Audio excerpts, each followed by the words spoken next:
Jemaat yang diberkati Tuhan, saya mengundang untuk bangkit berdiri.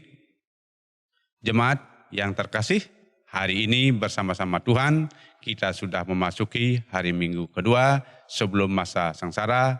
Marilah kita bersama-sama mengarahkan hati dan pikiran kita untuk memuji dan menyembah Tuhan melalui pujian Kidung Jemaat Pentatonik nomor 4 ayat 1, 2, 3, 6. Hai mari sembah.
Sidang jemaat kekasih Tuhan, Tuhan sungguh berkenan hadir bagi kita dan sekarang kita sudah berada di hadapannya. Marilah kita merendahkan diri di hadapannya dan mengaku dengan bersama-sama mengucapkan bahwa pertolonganku datang dari Tuhan yang menjadikan langit dan bumi, yang tetap setia untuk selama-lamanya. Salam sejahtera dari Allah Bapa, Putra dan Roh Kudus kepada saudara sekalian.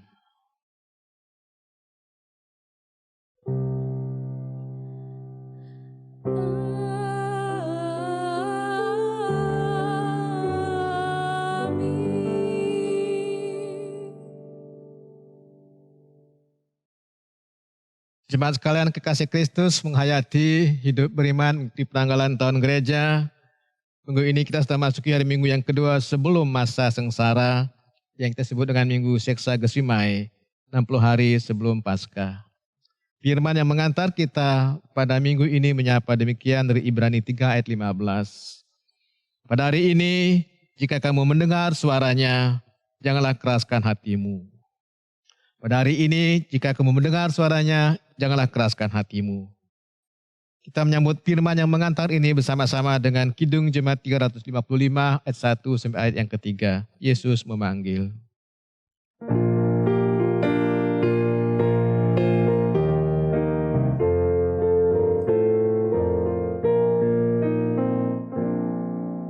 Yesus memanggil, mari segera ikutlah jalan selamat Bapa.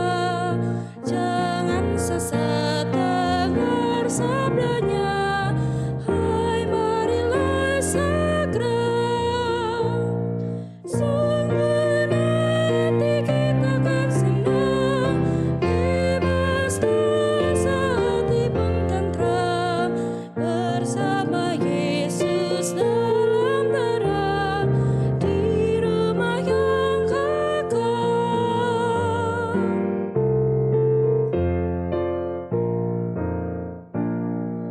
Hai marilah kecil dan besar, biar hatimu girang benar. Pilihlah Yesus, jangan gentar. Hai mari datanglah. Sungguh nanti kita akan senang, bebas dosa, hati pun tentram, bersama Yesus dalam terang, di rumah yang kekal.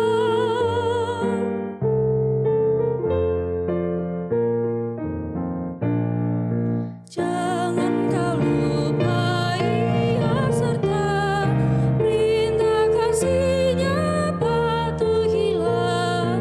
Mari dengar lembut suara-Nya, anakku datanglah. Sungguh nanti kita akan senang, bebas dosa, hati pun tentram, bersama Yesus dalam terang, di rumah yang kekal.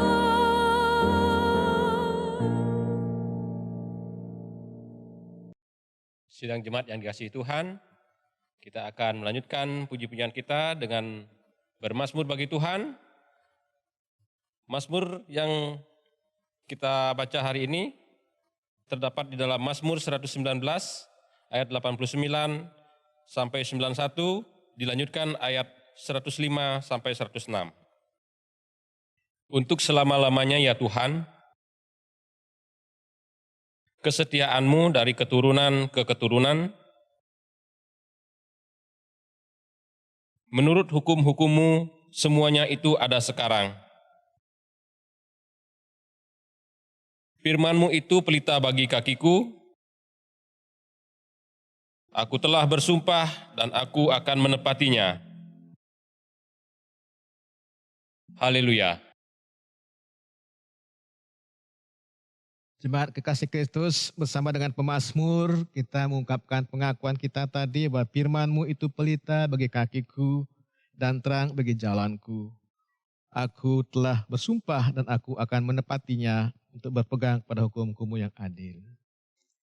Jemaat kekasih Kristus, kalau kita jujur, sepatutnya memang demikianlah hidup kita sebagai orang beriman. Namun banyak kali apa yang kita katakan sering tidak kita lakukan dalam hidup sehari-hari. Untuk itu marilah kita datang dalam pengakuan dosa kita, marilah bersama-sama kita berdoa. Bapa di dalam surga, kami mengaku dengan jujur di hadapan Tuhan, bahwa kendati kami sudah mengetahui firman-Mu adalah pelita dan suluh bagi jalan kehidupan kami. Banyak kali hidup kami tidak bersuluh pada firman Tuhan. Acap kali hidup kami tidak diterangi oleh firman-Mu, sehingga kami gampang jatuh dalam goda dan pencobaan meninggalkan kasih-Mu.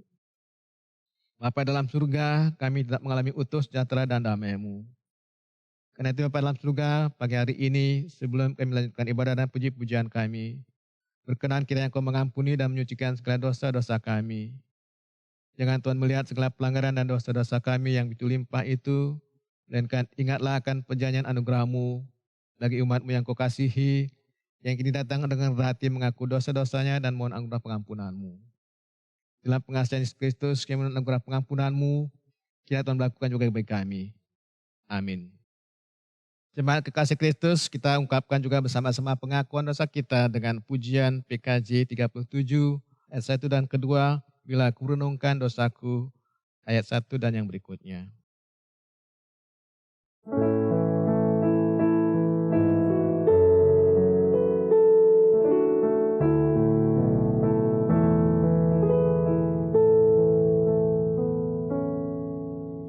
Bila ku renung dosaku padamu Tuhan,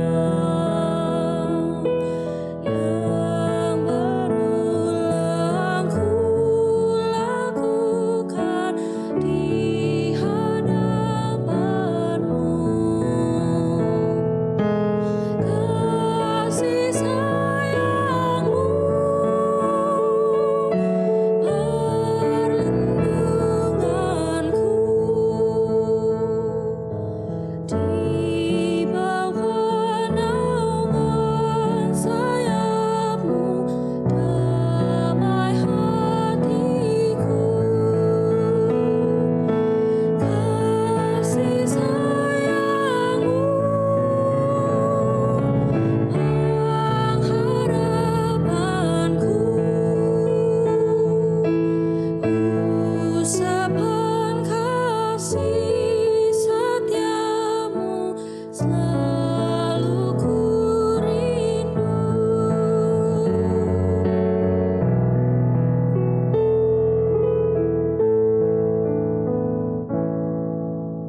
Rasa angkuh dan sombongku masih menggoda,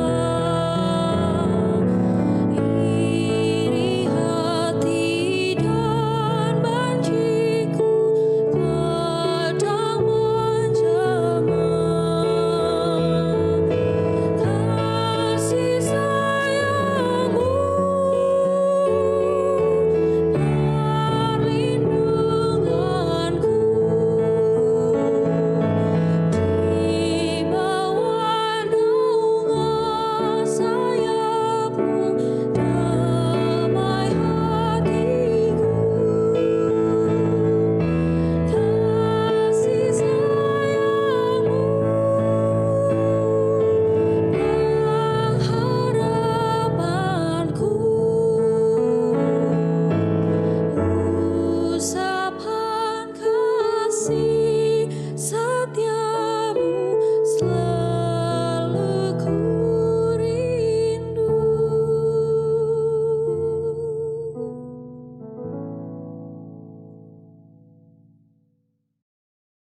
Jemaat kekasih Kristus, kalau betul dengan jujur rendah hati kita mengaku dosa-dosa kita, seperti pujian tadi, kita menghilangkan rasa angkuh sombong kita yang masih menggoda, rasa iri dan benci kita yang sering menjelma. Sebagai hamba Kristus, kami memberitakan pengampunan Tuhan yang telah berlaku bagi kita, sebagaimana firman-Nya yang mengatakan, marilah baiklah kita berperkara, firman Tuhan, sekalipun dosamu merah seperti kirmisi, akan menjadi putih seperti salju. Sekalipun berwarna merah seperti kain kesumba, akan menjadi putih seperti bulu domba. Demikianlah berita anugerah yang saya sampaikan dalam nama Bapa, Putra, dan Roh Kudus. Kini mari kita bangkit berdiri, kita katakan kepada teman di kiri kanan kita, Allah sungguh mengasihi dan mengampuni kita dengan salam namaste.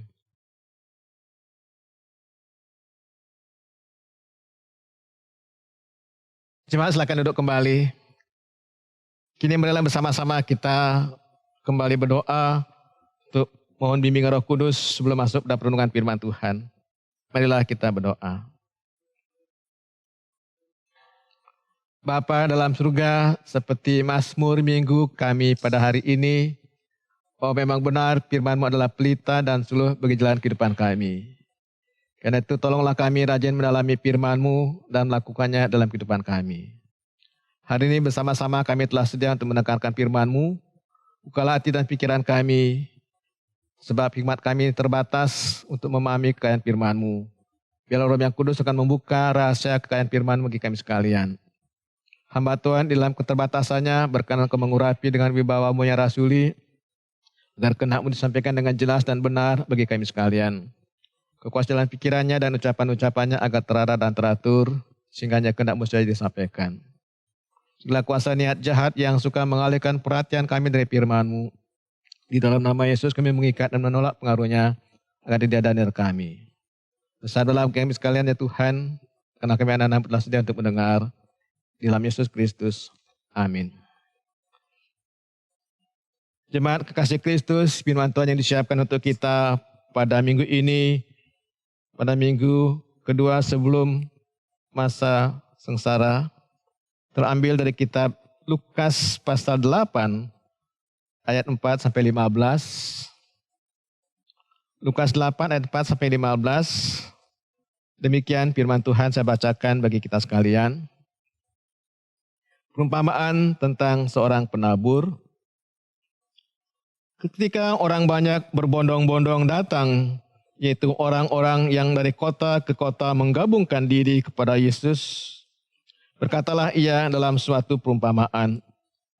Adalah seorang penabur keluar untuk menaburkan benihnya. Pada waktu ia menabur, sebagian benih itu jatuh di pinggir jalan, lalu diinjak orang, dan burung-burung di udara memakannya sampai habis. Sebagian jatuh di tanah yang berbatu-batu, dan setelah tumbuh ia menjadi kering karena tidak mendapat air.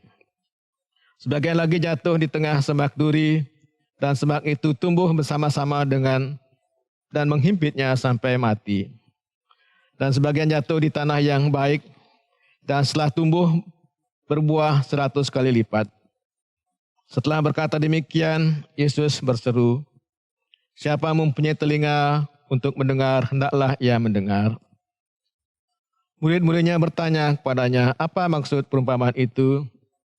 Lalu ia menjawab, "Kepadamu diberikan karunia untuk mengetahui rahasia kerajaan Allah, tapi kepada orang-orang lain hal itu diberikan dalam perumpamaan, supaya sekalipun memandang mereka tidak melihat, dan sekalipun mendengar mereka tidak mengerti. Inilah arti perumpamaan itu.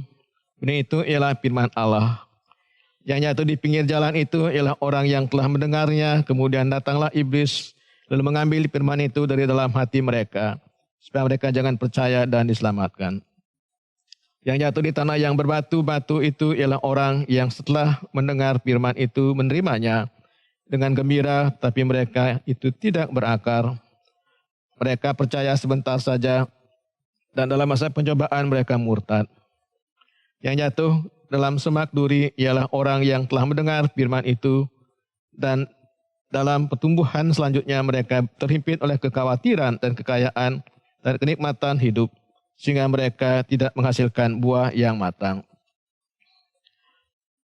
Yang jatuh di tanah yang baik itu ialah orang yang setelah mendengarkan firman itu menyimpannya dalam hatinya yang baik dan mengeluarkan buah dalam ketekunan. Demikianlah firman Tuhan. Yang berbahagia mereka suka mendengar firman Tuhan, memelihara dalam hatinya dan melakukan dalam hidupnya sehari-hari. Haleluya. Haleluya, haleluya, haleluya.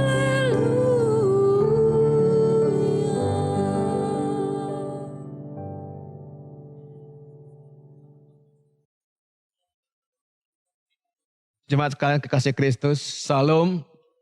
Selaku pelayan firman, kami menyambut jemaat yang sudah hadir dalam persekutuan ibadah pagi hari ini di rumah kita masing-masing, maupun juga yang ada di tempat ini. Selamat hari Minggu, salam sejahtera bagi kita sekalian. Kekasih Kristus, biasanya ketika kita ingin menekankan tentang sesuatu, kita pasti akan mengulanginya lebih dari satu kali. Saya kira itu hal yang wajar. Begitulah pula sekalipun segala sesuatu di dalam firman Allah itu penting, namun sesuatu yang diulangi lebih dari satu kali itu pastilah sangat penting bagi kita, agar kita menaruh perhatian terhadapnya. Sebab itu hal istimewa. Nah, salah satu dari hal penting itulah perumpamaan tentang penabur kekasih Kristus. Di dalam keempat Injil yang mencatat tentang kehidupan Tuhan Yesus Kristus, Perumpamaan ini diulang 3 kali hampir. 3 Injil sinoptis mencatat, Matius, Markus, Lukas mencatat ini. Diulang-ulang. Itu berarti hal sangat penting, hal sangat yang serius yang ditunjukkan. Karena itu marilah kita bersama-sama akan mencoba memperhatikan apa yang penting yang ingin Allah sampaikan dan ajarkan kepada kita melalui perumpamaan yang diberikan kepada kita pada hari ini. Perumpamaan tadi itu tertulis dalam kitab 3 Injil gitu ya. Dan Lukas mengatakan ketika banyak orang berbondong-bondong datang, yaitu orang-orang yang dari kota ke kota mengabungkan diri kepada Yesus, berkatalah ia adalah seorang penabur keluar menaburkan benihnya. Pada waktu ia menabur, bagian benih itu jatuh di pinggir jalan, lalu diinjak orang dan burung-burung di udara memakannya sampai habis. Waktu Yesus memilih mengatakan perumpamaan ini bukanlah saya kira satu kebetulan. Dikatakan dalam ayat keempat, jatuh di pinggir jalan. Dalam teks tadi Lukas mencatat perumpamaan ini adalah tentang benih yang jatuh di 4 tanah yang berbeda.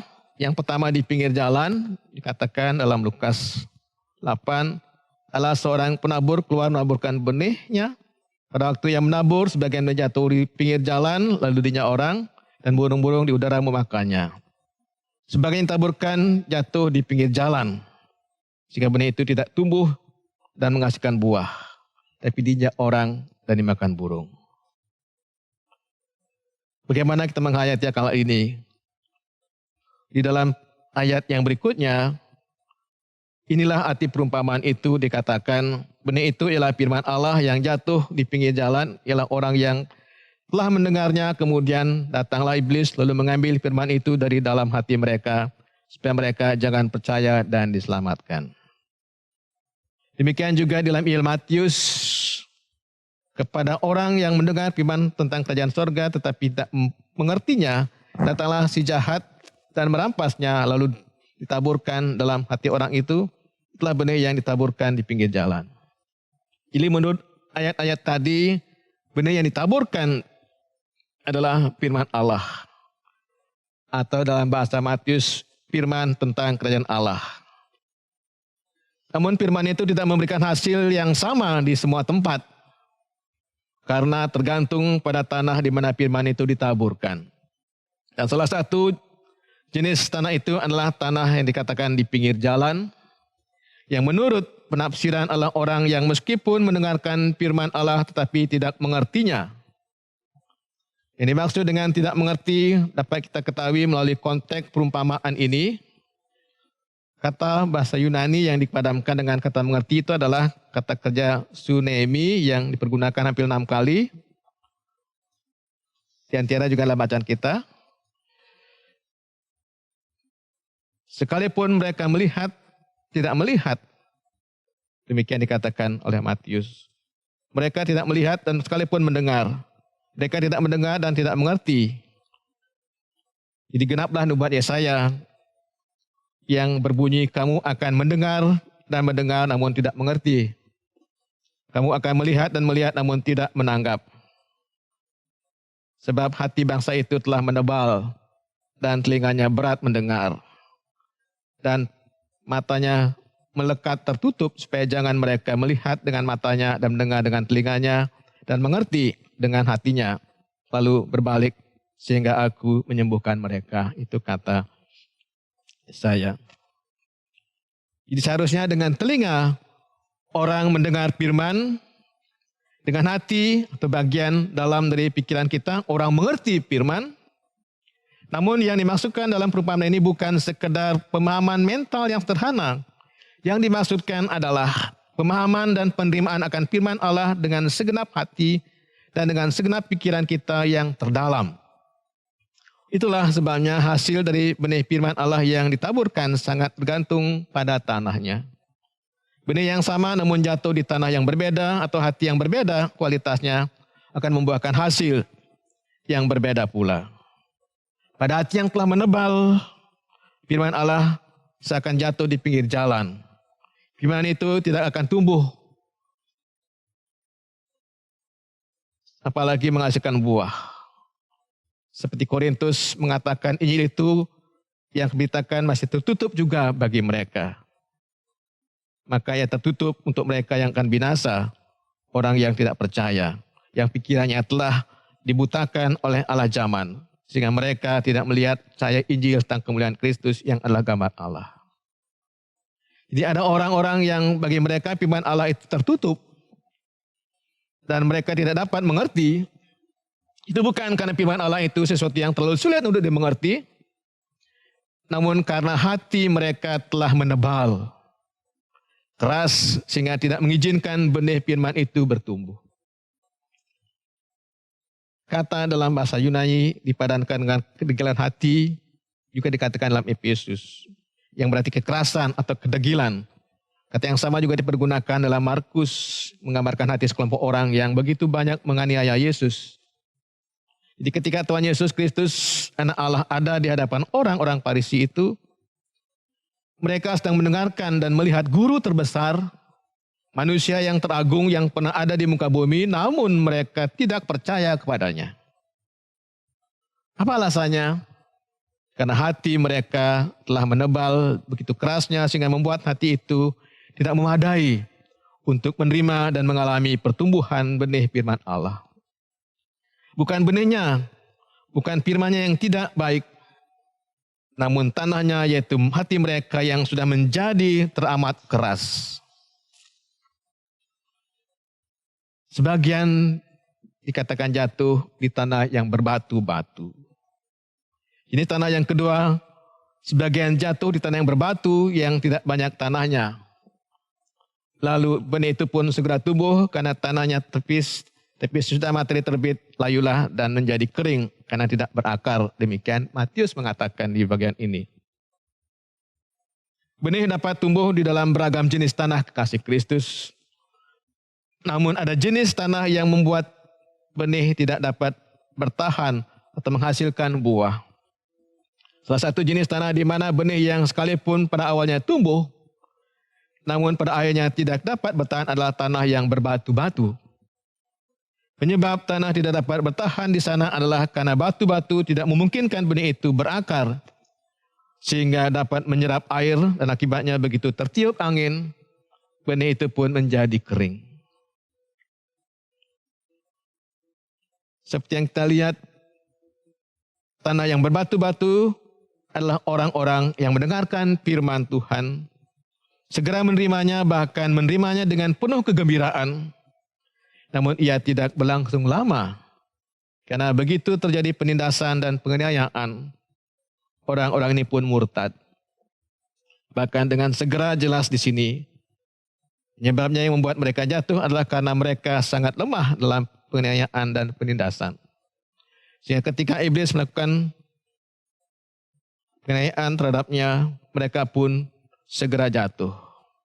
Kejatuhan mereka bukan disebabkan oleh karena penindasan itu terlampau berat untuk mereka tanggung.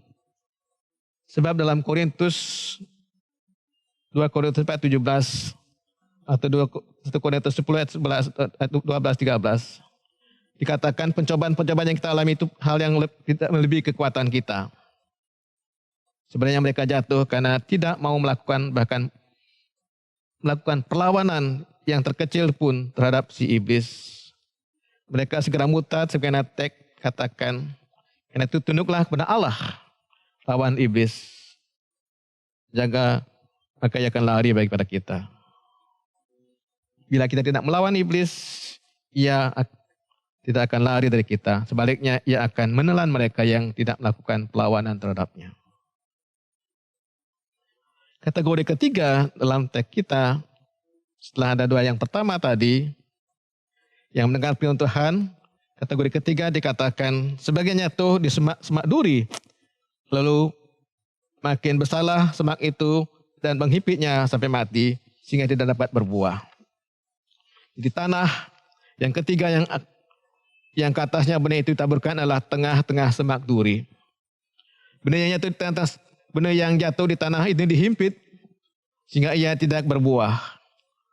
Untuk memahaminya apa yang dimaksud oleh bagian ini, barangkali kita menarik bisa melihat ke Markus, di sana dikatakan, dan yang lain inilah ditaburkan di semak duri. Itulah mereka yang mendengar firman itu, lalu kekhawatiran dunia ini dan tipu daya kekayaan dan keinginan-keinginan akan hal yang lain masuklah menghimpit firman itu sehingga tidak berbuah. Jadi sayangnya orang kategori ketiga ini juga bermasalah. Masalahnya adalah mereka menyimpan firman Tuhan di dalam hati mereka, namun menyimpannya bersama-sama dengan hal-hal yang lain, seperti kekhawatiran akan dunia ini dan tipu daya kekayaan dan keinginan akan yang lain-lain. Hal ini akhirnya menjadikan duri bagi pertumbuhan firman, menghimpitnya dan membuatnya tidak berbuah. Sebagai kontras terhadap orang yang termasuk dalam kategori ini, Yesus pernah mengatakan dalam Matius 6 ayat 25-34, karena aku berkata kepadamu, janganlah khawatir akan hidupmu, akan apa yang hendak kamu makan atau minum. Janganlah kamu khawatir pula akan tubuhmu, akan apa yang hendak kamu pakai. Bukankah hidup itu lebih penting daripada makanan, dan tubuh itu lebih penting daripada pakaian? Pandang burung-burung di udara dan seterusnya dalam Matius 6 ayat 25-34. Karena itulah kasih Kristus kita diingatkan, carilah dahulu kerajaan Allah, maka semua itu akan ditambahkan kepada kita. Apabila kita tidak menerapkannya dan menempatkan kekhawatiran di posisi yang teratas dalam hidup kita, atau kita terpedaya oleh kekayaan atau keinginan untuk mengejar kesenangan dunia ini, maka benih firman itu akan terhimpit dan tidak akan berbuah. Keseriusan hal ini ditunjukkan dalam Yohanes 15, di mana saat itu Yesus berbicara kepada para murid sesaat sebelum penangkapannya, akulah pokok anggur yang benar dan Bapakulah pengusahanya. Setiap ranting yang padaku tidak berbuah dipotong, dan setiap ranting yang berbuah dibersihkannya, supaya ia lebih banyak berbuah. Kamu memang sudah bersih karena firman yang telah kutekankan kepadamu. Tinggal dalam aku dan aku dalam kamu. Sama seperti ranting tidak dapat berbuah dari dia sendiri kalau ia tidak tinggal dalam pokok anggur. Demikian juga kamu tidak dapat berbuah jika kamu tidak tinggal dalam aku. Jadi penting kita diingatkan tinggal di dalam Kristus. Menjadi orang Kristiani yang tidak berbuah lebih merupakan sebuah ironi. Sesuatu yang seharusnya tidak ada. Yesus sendiri berkata bahwa berbuah adalah bukti seseorang itu adalah murid Kristus. Mereka yang tidak berbuah, mereka yang mengejar keinginan duniawi sehingga tidak berbuah bukanlah murid Kristus. Jadi apa yang harus kita lakukan? Bertobatlah dan kembalilah kepada pokok anggur. Kita harus menyerahkan segala kekhawatiran kita kepada Tuhan. Mengabaikan keinginan kita akan kekayaan dan kesenangan duniawi. Memikul salib dan mengikuti Tuhan kita. Apa yang akan terjadi apabila kita melakukannya? Akulah pokok anggur yang benar dan Bapakku pengusahanya. Setiap ranting padaku yang tidak berbuah dipotongnya.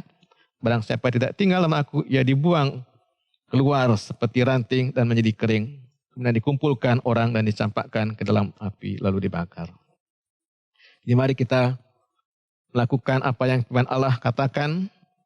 Dan mari kita memilih untuk tidak pernah membiarkan si pembunuh iman, yaitu kekayaan, kekhawatiran, kesenangan duniawi, dan keinginan akan hal-hal yang membunuh iman kita, sehingga membuat kita tidak berbuah di dalam Dia, yang adalah Tuhan dan Tuhan kita.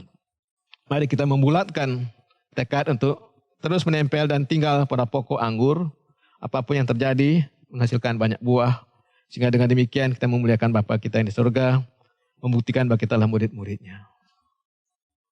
Dan yang terakhir dikatakan dalam teks kita, sebagian jatuh di tanah yang baik. Kita telah mendengar tadi 3 jenis tanah yang ke atasnya benih firman itu ditaburkan. Sayang tidak satu pun dari ketiga tanah itu dapat membuat benih itu berbuah. Tanah jenis pertama di pinggir jalan sangatlah keras sehingga tidak memungkinkan benih itu bertumbuh. Tanah yang kedua berbatu-batu sehingga benih itu tidak dapat berakar dalam. Tanah yang ketiga di tengah semak duri yang akhirnya menghimpit tanah itu sehingga tidak dapat berbuah. Setelah melihat ketiga tadi, mari kita sekarang melihat apa yang baik yang menghasilkan buah itu. Dan bagian jatuh di tanah yang baik lalu berbuah. Ada yang 100 kali lipat, ada yang 60 kali lipat, ada yang 30 kali lipat. Itu sudah dikatakan dalam Injil Matius. Jadi yang ditaburkan di tanah yang baik ialah orang yang mendengar firman itu dan mengerti atau sunemi, dan karena itu ia berbuah. Ada yang 100 kali lipat, ada yang 60 kali lipat, ada yang 30 kali lipat. Kali ini benih tidak jatuh di pinggir jalan atau di tanah yang berbatu atau di tengah semak duri, tetapi di tanah yang baik. Di hati orang-orang yang mendengarkan firman Tuhan dan mengerti. Lukas 8:15 menjelaskan apa yang dimaksud dengan mengerti di situ. Yang jatuh di tanah yang baik itu ialah orang yang setelah mendengar firman itu menyimpannya dalam hati yang baik dan mengeluarkan buah dalam ketekunan. Jadi seperti kita ingat kategori orang pertama tidak dapat mengerti dan menerima firman karena hati mereka tebal dan keras. Sebaliknya orang yang masuk kategori berbuah mengerti firman Tuhan dan menyimpannya dalam hati yang baik. Kategori yang berbuah ini memiliki apa yang tidak dimiliki oleh tiga kategori yang tidak berbuah tadi. Jadi jika orang kategori pertama memiliki hati yang keras, di sini mereka memiliki hati yang baik. Jika orang kategori kedua tidak memiliki ketahanan dan segera jatuh, begitu ada penindasan, di sini mereka memiliki ketekunan, mengeluarkan buah dalam ketekunan, seperti yang dikatakan ayat tadi, dan tidak mudah menyerah. Jika pada orang ketiga, ketika firman Tuhan itu dihimpit oleh segala macam kekhawatiran dan berbagai keinginan lain, menempati posisi tertinggi, di sini firman Tuhan disimpan dalam hati mereka. Dan firman itu menduduki tempat tertinggi dalam hati mereka dan tidak digantikan oleh hal-hal yang lain. Inilah kategori yang berbuah, dan biarlah kita semua menjadi orang-orang yang masuk dalam kategori ini, sehingga kita akan menghasilkan banyak buah bagi Allah. Lalu apa maknanya yang dapat kita ambil dari cerita ini, kasih Kristus? Kalau ini dilamatkan pada kita pada hari ini, firman Allah dapat ditaburkan pada bermacam-macam orang. Namun hasilnya akan berbeda, tergantung pada kualitas hati orang yang mendengarkan firman itu. Ada orang yang menolaknya, ada juga orang yang menerimanya namun segera murtad begitu terjadi penindasan. Ada orang yang menerimanya namun menempatkan firman itu pada posisi terakhir dalam hatinya, serta menggantikannya dengan hal-hal lain, kekhawatiran dan seterusnya. Dan orang-orang yang menyimpan firman itu dalam hati yang baik dan menghasilkan banyak buah. Itulah mengapa ketika mengakhiri penjelasan tentang perumpamaan ini, Yesus mengatakan, perhatikanlah cara kamu mendengar. Teks berikutnya dari Lukas 8 ayat 18. Ini bukan sekedar mendengar firman Tuhan, tapi bagaimana cara kita mendengarkan firman Tuhan. Karena banyak orang mau mendengarkan firman Allah, tetapi hanya mereka yang mendengarkan serta menyimpannya dalam hati yang baik akan menghasilkan buah. Semoga kita selalu termasuk dalam kategori ini, kasih Kristus. Jemaat kasih Kristus, payung firman Tuhan kita masuki minggu ini mengatakan, pada hari ini, jika kamu mendengar suaranya, janganlah keraskan hatimu. Firman Tuhan selalu diperdengarkan kepada kita sekalian. Dan firman Tuhan pun juga diungkapkan oleh Mazmur minggu kita adalah pelita dan seluruh jalan hidup kita. Dan pemazmur mengatakan aku telah bersumpah akan menepatinya. Baiklah apa yang kita katakan sesuai dengan perbuatan kita. Kiranya firman ini sungguh memberkati saudara sekalian dalam memasuki minggu-minggu yang kedua sebelum masa sengsara. Amin. Kita teduh bagi kita sekalian.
Jemaat yang diberkati Tuhan, kami undang untuk bangkit berdiri. Bersama seluruh orang percaya, mari kembali kita mengikrarkan pengakuan iman rasuli kita. Aku percaya kepada Allah yang Maha Kuasa, Khalik langit dan bumi, dan kepada Yesus Kristus, anaknya yang tunggal Tuhan kita, yang dikandung daripada Roh Kudus, lahir dari anak darah Maria, yang menderita di bawah pemerintahan Pontius Pilatus, disalibkan, mati dan dikuburkan, turun ke dalam kerajaan maut. Pada hari yang ketiga, bangkit pula dari antara orang mati, naik ke surga, duduk di sebelah kanan Allah, Bapa yang Maha Kuasa, dan akan datang dari sana untuk menghakimi orang yang hidup dan yang mati. Aku percaya kepada Roh Kudus, gereja yang kudus dan am, persekutuan orang kudus, pengampunan dosa, kebangkitan daging, dan hidup yang kekal. Jemaat dipersilakan duduk kembali. Jemaat kasih Kristus, marilah kita satukan hati kita untuk bersama-sama kita menaikkan doa-doa syafaat kita. Marilah kita berdoa.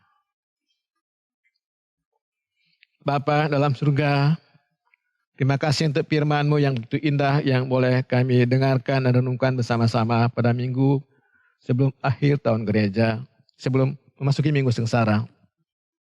Tuhan, kami rindu Tuhan memberikan kami hati sebagai tanah yang baik untuk menerima firman-Mu, sehingga firman-Mu itu betul-betul dapat bertumbuh dan berbuah melalui semua kebajikan yang kami lakukan dari hari ke hari. Peliharakanlah firman-Mu dalam hati dan kehidupan kami Bapa dalam surga. Berikan kami hati yang taat dan selalu dengar-dengaran pada firman-Mu. Kami berdoa bagi jemaat-Mu yang Kau miliki di Galang Buana ini. Kami merindukan jemaat Tuhan betul-betul menjadikan firman Tuhan itu sebagai terang yang menyinari kehidupan mereka. Mereka selalu dengar-dengaran pada firman-Mu, tidak mengeraskan hati mereka. Sebab sesungguhnya firman Tuhan itu dapat bertumbuh di berbagai tanah apapun juga. Asal dia betul-betul tanah itu dapat menerima firman itu.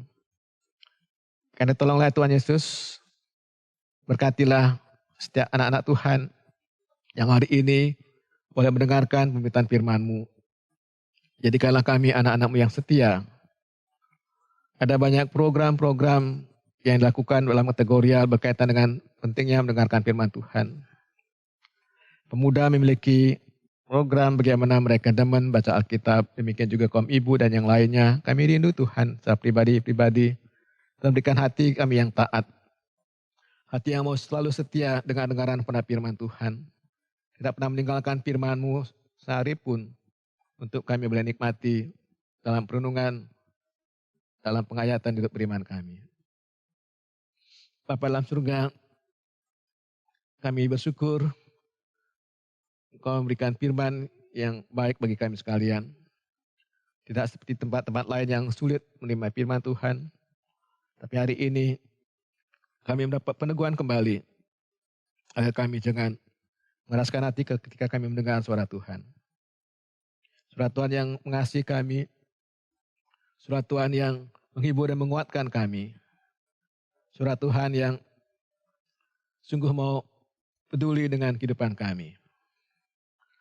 Terima kasih Bapa dalam surga. Kami berdoa bagi seluruh jemaat-Mu dalam pergumulan yang mereka alami.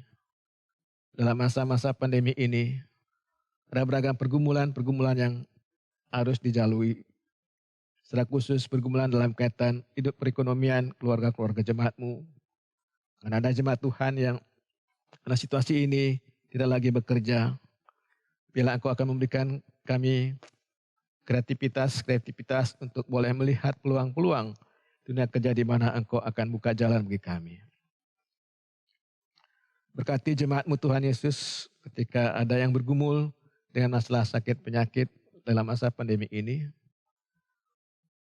Baik mereka yang kami ketahui keadaan mereka maupun yang tidak kami ketahui. Adillah bagi mereka ya Tuhan, memberikan penguatan dan peneguhan, penghiburan, mengingatkan mereka bahwa tangan Tuhan tetap panjang untuk menolong dan memberkati mereka. Kami berdoa bagi jemaat-Mu yang menaruh pengharapan-pengharapan mereka untuk juga didoakan dalam minggu-minggu ketika mereka menuliskan pengharapan itu di akhir tahun. Kau akan memberkati mereka. Ada jemaat-Mu yang menuliskan pengharapan mereka untuk boleh bebas dari keinginan duniawi dalam hal merokok. Kau akan menolong memberkati mereka. Ada yang menuliskan pengharapannya. Mereka rindu membangun usaha yang baru. Bebas dari hutang-hutang yang saat ini mereka miliki dan sedang jalani. Kau akan membuka jalan-jalan yang baik bagi mereka. Realisasi apa yang menjadi rindu dan nama mereka pada waktunya.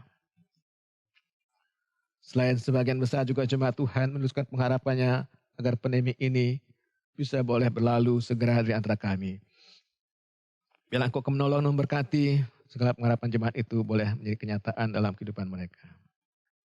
Bapa dalam surga, kami juga berdoa bagi keluarga-keluarga jemaat-Mu yang begitu lama berdoa mendambakan hadirnya anak-anak setelah sekian lama menikah. Kau memberkati pada waktunya, berikan membuka buah kandungan mereka. Mereka yang mendambakan perelasian yang baik antara keluarga Allah melalui mendapatkan teman-teman yang sepadan pada waktunya. Kau menolong memberkati keluarga-keluarga jemaat-Mu. Bapa dalam surga, itulah doa kami bagi jemaat-Mu. Ketika ada juga jemaat-Mu yang berulang tahun di dalam minggu-minggu ini, Kau memberkati mereka, Kau memberikan penguatan dan penghiburan pada mereka. Bapa dalam surga, kami juga berdoa bagi proses pemulihan kasih kami Ibu Chandri setelah menjalani operasi beberapa waktu yang lalu. Bila Kau menyempurnakan pemulihannya, Kau akan memberkati proses pemulihan berikutnya. Demikian juga Tuhan Yesus, kami berdoa bagi keluarga-keluarga jemaat yang bergumul, bagi anak-anak mereka yang akan membayar uang kuliah. Kami rindu Tuhan akan buka jalan yang baik bagi mereka. Buka tingkap anugerah-Mu melalui usaha-usaha yang mereka lakukan, agar mereka boleh realisasi bayar uang kuliah bagi anak-anak mereka. Tuhan, Kau akan menolong dan menggerakkan orang-orang yang Kau persiapkan juga untuk memberikan dukungan mereka. Berkati para pemuda-pemuda gereja Tuhan di tim IT yang secara khusus menangani pelaksanaan ibadah secara online ini. Kau akan membimbing dan memberkati mereka, memberikan hati yang sungguh-sungguh untuk melayani dengan sungguh tengah-tengah gereja Tuhan.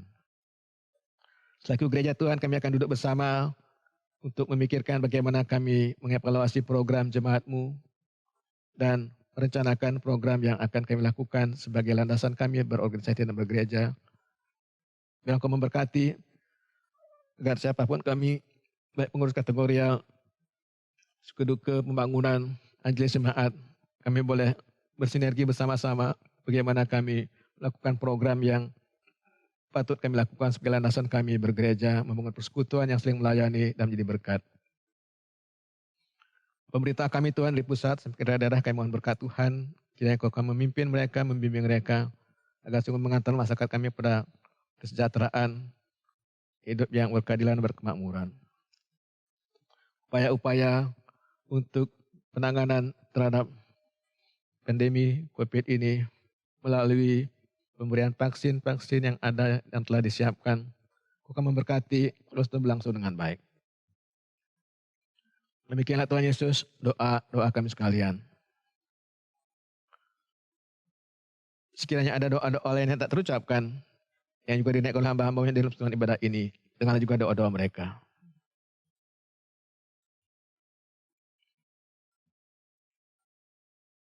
Demikian Tuhan doa kami sekalian, yang sebanyak kami alaskan nama Yesus yang mengajar kami berdoa.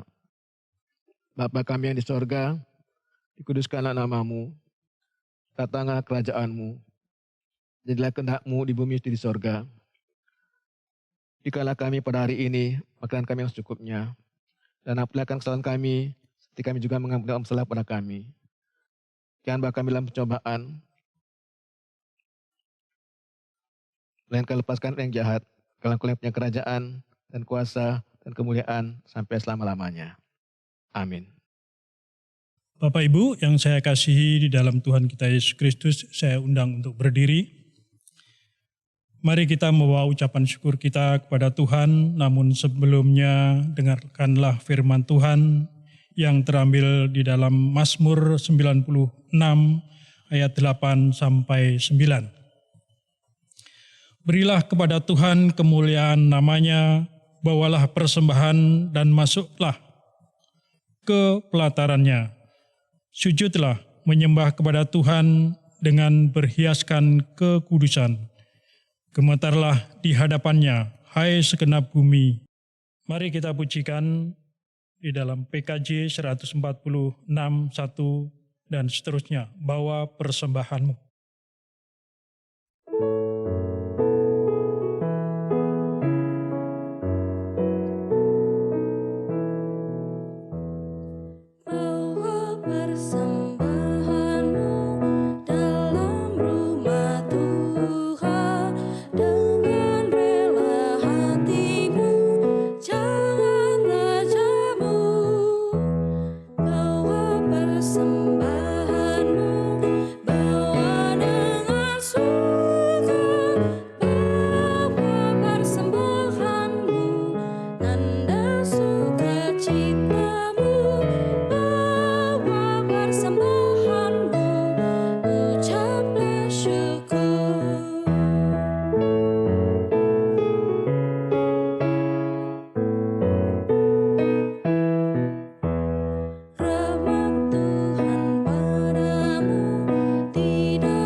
Mari kita berdoa. Segala puji dan syukur kami datang kepadamu ya Tuhan, oleh karena kasih setia Tuhan senantiasa menyertai kami di dalam kehidupan kami. Tuhan telah menyertai kami di dalam segala aktivitas kami, sepekan lamanya Tuhan telah memimpin kami, Tuhan telah menuntun kami, dan Tuhan telah memberkati kami. Pada saat ini ya Bapa, Engkau boleh memberikan berkat bagi kami, dan saat ini kami boleh membawa ucapan syukur kami kepadamu. Namun sebelum kami gunakan, kiranya Tuhan menyucikan agar namamu dimuliakan. Terima kasih Bapa di surga, untuk hari selanjutnya kami serahkan ke dalam tangan kuasa-Mu ya Bapa. Kiranya Tuhan juga senantiasa memberkati kami dalam segala usaha dan pekerjaan kami. Terima kasih Bapa di surga, semuanya ini kami alaskan di dalam nama Tuhan kami Yesus Kristus. Kami berdoa dan mengucap syukur pada pagi hari ini. Haleluya. Amin.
Jemaat sekalian, pulanglah jemaat dengan sejahtera, adakanlah selalu hatimu kepada Tuhan, dan terimalah berkat-Nya. Anugerah berkat dan sejahtera dari Allah Bapa kita, pengasihan Tuhan Yesus Kristus melalui persekutuan dengan Roh yang Kudus, memberkati dan menyertai saudara sekalian, saat ini kekal selama-lamanya. Haleluya, amin.